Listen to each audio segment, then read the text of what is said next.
ಎಲ್ಲರಿಗೂ ನಮಸ್ಕಾರ. ಹಿರಿಯರು ಹೇಳಿರುವ ಕಿವಿ ಮಾತುಗಳು. ಪ್ರಾಚೀನ ಕಾಲದಿಂದಲೂ ಹಿರಿಯರು ಅನೇಕ ವಿಚಾರಗಳನ್ನು ಹೇಳುತ್ತಲೇ ಬರುತ್ತಾರೆ. ಅದು ಮಾಡಬೇಡಿ, ಇದು ಮಾಡಬೇಡಿ ಎಂದು ಹೇಳುತ್ತಾರೆ. ಅದು ಏಕೆ ಎಂಬುದನ್ನು ಈ ವಿಡಿಯೋದಲ್ಲಿ ತಿಳಿದುಕೊಳ್ಳೋಣ. ಮೊದಲನೇದು, ರಾತ್ರಿ ಬಟ್ಟೆ ಒಗೆಯಬಾರದು ಏಕೆ? ಮಾನವನ ಬದುಕಿನಲ್ಲಿ ಧಾರ್ಮಿಕತೆಯ ಜಾಗೃತಿ ಸದಾ ಇರುತ್ತದೆ. ರಾತ್ರಿಯಾದ ಕೂಡಲೇ ಭಗವಂತ ನಿದ್ರಾಸ್ಥಿತಿಯಲ್ಲಿರುತ್ತಾನೆ. ಅಸುರಿ ಶಕ್ತಿಗಳು ಜಾಸ್ತಿಯಾಗುತ್ತವೆ. ಇಂತಹ ವೇಳೆ ಶಬ್ದ ಮಾಡಿ ಬಟ್ಟೆ ಒಗೆದರೆ ಅಸುರಿ ಶಕ್ತಿಗಳು ಚಂಚಲವಾದ ನಮ್ಮ ಮನಸ್ಸನ್ನು ಬೇಗನೆ ಪ್ರವೇಶಿಸುತ್ತವೆ. ಆದ್ದರಿಂದ ಇಂತಹ ಕೆಲಸಗಳನ್ನು ರಾತ್ರಿ ಮಾಡಬಾರದು. ದೇವರ ಚಿಂತನೆ ಮಾಡಬೇಕು. ರಾತ್ರಿ ಬಟ್ಟೆ ಒಗೆಯುವುದರಿಂದ ಕೊಳೆ ಕಾಣದೆ ಪೂರ್ತಿ ಹೋಗದಿರಬಹುದು. ಅಕ್ಕಪಕ್ಕದ ಮನೆಯವರಿಗೆ ಕಿರಿಕಿರಿ ಉಂಟಾಗಬಹುದು. ಆರೋಗ್ಯಕ್ಕೆ ಹಾನಿಯಾಗಬಹುದು. ಇಂತಹ ಹತ್ತಾರು ಕಾರಣಗಳಿಂದಾಗಿ ಪ್ರಾಚೀನರು ರಾತ್ರಿ ಬಟ್ಟೆ ಒಗೆಯಬಾರದೆಂದು ತಿಳಿಸಿದ್ದಾರೆ. 2. ಮುಸ್ಸಂಜೆ ವೇಳೆ ಮಲಗಬಾರದು ಏಕೆ? ಸೂರ್ಯಾಸ್ತದ ವೇಳೆ ಸಂಜೆ ಸಮಯ. ಆ ವೇಳೆ ದೇವರ ಧ್ಯಾನ ಮಾಡಬೇಕು. ದಿನಪೂರ್ತಿ ಆಗಿರುವ ತಪ್ಪುಗಳನ್ನು ಕ್ಷಮಿಸುವಂತೆ ದೇವರನ್ನು ಮೊರೆ ಇಡಬೇಕು. ಸಂಜೆ ವೇಳೆ ದರಿದ್ರತೆ ಸೌಭಾಗ್ಯ ಎರಡೂ ಸಂಚರಿಸುತ್ತದೆ. ಸೂರ್ಯ ಮುಳುಗಿದಾಗ ಆತನ ದಿವ್ಯ ಶಕ್ತಿ, ಪ್ರಾಣಶಕ್ತಿ, ಬುದ್ಧಿಶಕ್ತಿ ಭೂಗರ್ಭದಲ್ಲಿ ಹುದುಗುತ್ತದೆ. ಚಂದ್ರನ ಚಂಚಲತೆ, ಮನಸ್ಸಿನ ವಿಕಾರ ಗುಣ ಭೂಗರ್ಭದಿಂದ ಹೊರಹೊಮ್ಮುವುದು. ಆಗ ನಾವು ಮಲಗಿದರೆ ಸೂರ್ಯ ನೀಡಿದ್ದೆಲ್ಲವೂ ನಮ್ಮ ಶರೀರದ ಮೂಲಕ ಭೂಗರ್ಭಕ್ಕೆ ಹೋಗಿ ಚಂದ್ರನ ಗುಣಗಳು ದೇಹದೊಳಗೆ ಅಗೋಚರವಾಗಿ ಪ್ರವೇಶಿಸುತ್ತವೆ.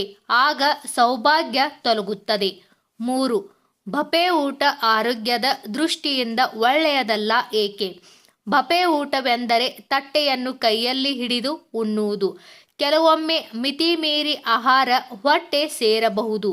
ಅವಸರದಿಂದ ಊಟ ಮಾಡಬೇಕಾಗುವುದರಿಂದ ಅಜೀರ್ಣವಾಗಲು ಸಾಧ್ಯವಿದೆ.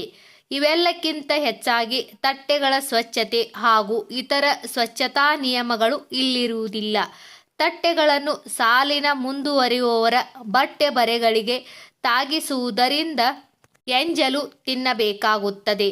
ಊಟ ಮಾಡಿದ ಕೈಯಲ್ಲೇ ಲಾಡು, ಹೋಳಿಗೆ ತೆಗೆದುಕೊಂಡು ತಿನ್ನಬೇಕಾಗುತ್ತದೆ ಮತ್ತು ಕೆಲವರು ತಿಂದು ಅಲ್ಲಲ್ಲಿ ಉಗುಳುತ್ತಾರೆ. ಇದರಿಂದ ಬಫೆ ಊಟ ಆರೋಗ್ಯಕ್ಕೆ ಒಳ್ಳೆಯದല്ലെಂದು ಹೇಳುತ್ತಾರೆ.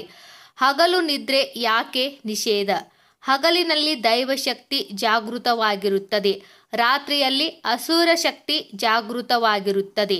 ಆದ್ದರಿಂದ ಹಗಲಿನಲ್ಲಿ ನಿದ್ರೆ ಮಾಡದೆ ಒಳ್ಳೆಯ ಕೆಲಸಗಳನ್ನು ಮಾಡಲು ಸೂಕ್ತ. ಇಂತಹ ಸೂಕ್ತ ಸಮಯದಲ್ಲಿ ನಿದ್ರಿಸಿ ವ್ಯರ್ಥ ಮಾಡಬಾರದು. ಅಂತಹ ವೇಳೆ ಒಳ್ಳೆಯ ಕೆಲಸ ಮಾಡಿ ಸದುಪಯೋಗ ಪಡಿಸಿಕೊಳ್ಳಬೇಕು. ಹಗಲಿನಲ್ಲಿ ನಿದ್ರಿಸಿದರೆ ಅಸೂರಿ ಶಕ್ತಿ ದೇಹ ಪ್ರವೇಶಿಸುತ್ತದೆ. ದೇಹಕ್ಕೆ ಜಡತ್ವ ಅಂಟಿ ಅಸೂರಿ ಪ್ರವೃತ್ತಿ ನಮ್ಮಲ್ಲಿ ಬರುತ್ತದೆ. ಕಲಿ ನಮ್ಮ ದೇಹಕ್ಕೆ ಪ್ರವೇಶಿಸುತ್ತಾನೆ. ದರಿದ್ರ ಲಕ್ಷ್ಮಿ ನಮ್ಮ ಕಾಲನ್ನು ಒತ್ತುತ್ತಾ ಏಳಲಿಕ್ಕೆ ಬಿಡದೆ ಧನಲಕ್ಷ್ಮಿಯ ಅನುಗ್ರಹ ದೊರೆಯಲಾರದು. ವೈಜ್ಞಾನಿಕವಾಗಿಯೂ ಇದು ಸರಿ. ಜಠರದಲ್ಲಿ ಜೀರ್ಣಕ್ರಿಯೆ ಆಗದಿರಬಹುದು. ಅಜೀರ್ಣ ಮಲಬದ್ಧತೆ ಬರಬಹುದು. ಗ್ಲೂಕೋಸ್ ಅಂಶ ಜಾಸ್ತಿಯಾಗಿ ಸಕ್ಕರೆ ಪ್ರಮಾಣ ಜಾಸ್ತಿಯಾಗಬಹುದು. ಕಲ್ಮಶ ಕಣಗಳು ರಕ್ತದಲ್ಲಿ ಸೇರಿ ನರನಾಡಿಗಳಲ್ಲಿ ಸಂಚರಿಸುವುದರಿಂದ ದೇಹಕ್ಕೆ ಜಾಡ್ಯ, ಉದಾಸೀನ, ಬೊಜ್ಜು ಬೆಳೆಯುತ್ತದೆ.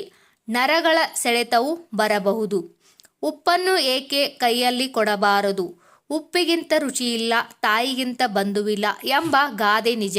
ಉಪ್ಪು ಹಾಕದ ಅಡುಗೆ ರುಚಿಸದು. ದೈಹಿಕ ಆರೋಗ್ಯಕ್ಕೂ ಉಪ್ಪು ಅತ್ಯವಶ್ಯ.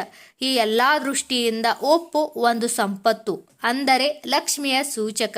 ಇನ್ನೊಂದು ರೀತಿಯಲ್ಲಿ ಮೃತ್ಯು ಪಂಚಕದಲ್ಲಿ ಉಪ್ಪನ್ನು ಬಳಸುತ್ತಾರೆ. ಮೃತ್ಯು ಯಮನಿಗೆ ಹತ್ತಿರ. ಮೃತ್ಯು ಪರಿಹಾರವಾಗಲೆಂದು ಉಪ್ಪನ್ನು ಇತರರ ಕೈಯಲ್ಲಿ ಕೊಟ್ಟರೂ ತೆಗೆದುಕೊಳ್ಳಬಾರದು. ಯಾಕೆಂದರೆ ಮೃತ್ಯುವನ್ನು ಯಾರು ಸ್ವೀಕರಿಸುತ್ತಾರೆ? ಉಪ್ಪನ್ನು ಕೈಯಲ್ಲಿ ಕೊಟ್ಟರೆ ಜಗಳವೆಂಬ ನಂಬಿಕೆಯೂ ಇರುವುದರಿಂದ ಉಪ್ಪನ್ನು ಕೈಯಲ್ಲಿ ಕೊಡಬಾರದೆಂಬ ನಂಬಿಕೆ ಇದೆ. ಈ ವಿಡಿಯೋದಲ್ಲಿರುವ ಎಲ್ಲ ಮಾಹಿತಿ ನಿಮಗೆ ಇಷ್ಟವಾದರೆ ದಯವಿಟ್ಟು ನಮ್ಮ ಚಾನಲ್ ಸಬ್ಸ್ಕ್ರೈಬ್ ಮಾಡಿ, ವಿಡಿಯೋಗೆ ಲೈಕ್ ಮಾಡಿ, ವಿಡಿಯೋನ ಶೇರ್ ಮಾಡಿ. ಎಲ್ಲರಿಗೂ ಧನ್ಯವಾದಗಳು.